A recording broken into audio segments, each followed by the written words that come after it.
What? Wait right there!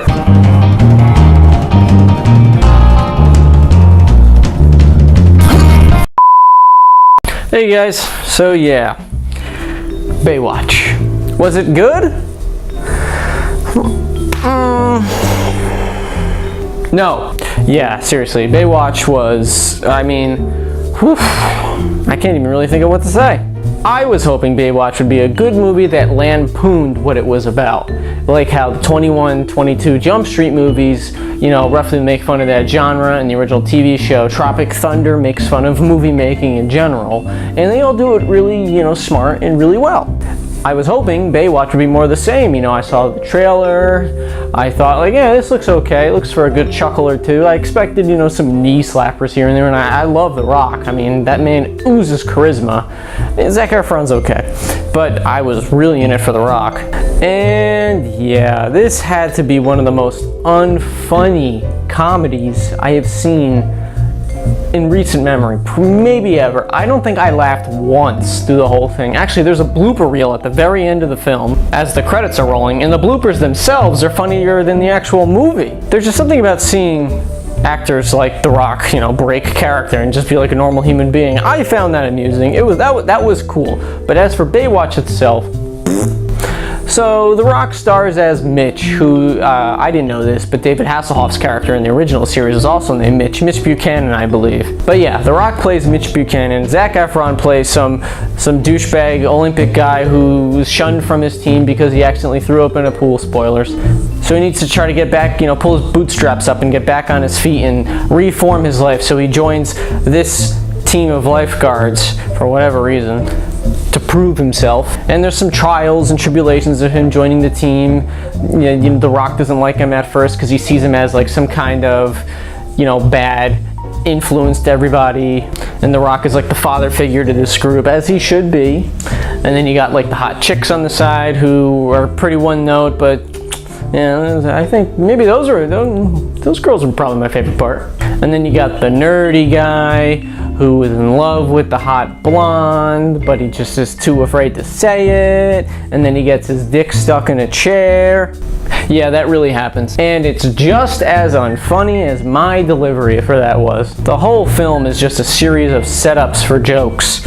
Like I mentioned, the hot girl comes walking over to the nerdy guy as he's talking to his friend about how much he likes that hot blonde, and then he gets the boner, and then he falls down onto one of those beach chairs that are have the things going across them. I don't know. And he gets his boner stuck in the chair, and then The Rock comes over and tells him he's got to deflate it, and the girl comes over, and that doesn't make it any better. And the whole movie is just a series of those types of setups. It's just scenes for a joke, and it's just so unfunny. That's the thing I'm underlining for this whole review. The thing that I'm bolding and putting in italics. This movie is just unfunny. Zac Efron's character, if you want to call him that, isn't really a character. They give him a backstory and why he's there, but he's whatever the script wants him to be. At one minute he's some ultra cool jock dude who can swim across the English Channel here and back no problem, and then the next minute he's an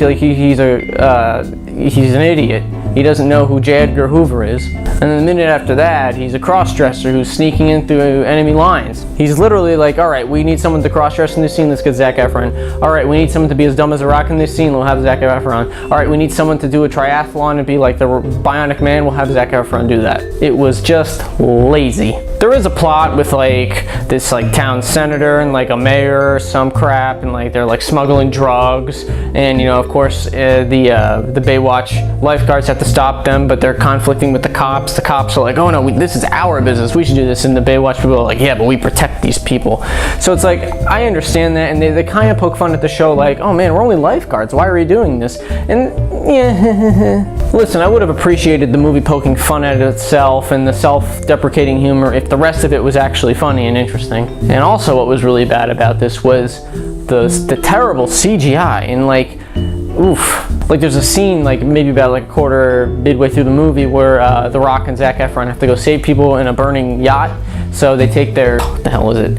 speedboat. They take their speedboat out there, and it's just weird scenes of them filming actual people riding a speedboat out the water, and then scenes of Zac Efron and The Rock on a green screen set. Like you can tell as clear as day they're on some kind of prop that looks like a boat, and there's a green screen behind them. And then when they get on the actual burning yacht, the fire effects are just mind-numbingly bad. It was so scattershot. Like the action was such a weird mix of real and green screen. It just was really unpleasing to watch, with a lot of bad CGI too. I mean, really, what kind of idiot uses a green screen to do effects? I mean, pfft.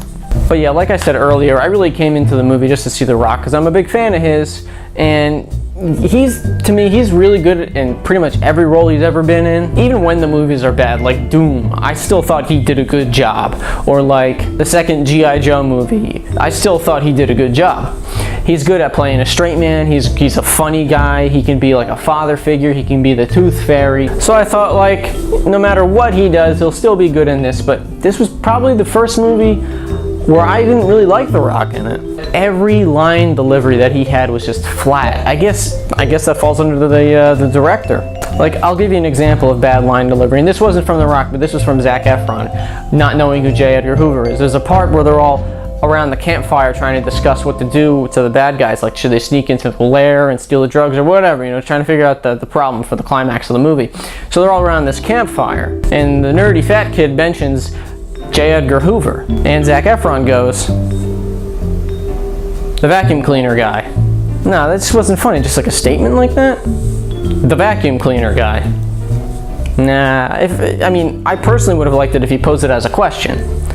Who, you, the vacuum cleaner guy? It's just stuff like that. Like, the jokes just fall flat, one after the other. So yeah, if you want to go see a harmless comedy, because it is harmless, you're bored at night or whatever, and you don't want to see Wonder Woman or The Mummy, then yeah, see Baywatch, I guess. Hey guys, thanks again for watching. I really appreciate it, like always, and subscribe to my channel if you want to see more videos from little old me, of course. No, but really, thanks again for watching. You can follow me on Twitter. I just changed my Twitter handle to match my YouTube channel, so my Twitter handle now is JGScreen89. JGScreen89 on Twitter. Follow my podcast on iTunes, Blah Blah Podcast. Also on Twitter, Blah Blah Pod1. Me and my friends just talk about anything and everything pop culture. It's a lot of fun. And please leave a comment if you like. I really want to get good at this, so I'm open to any and every constructive criticism. See ya!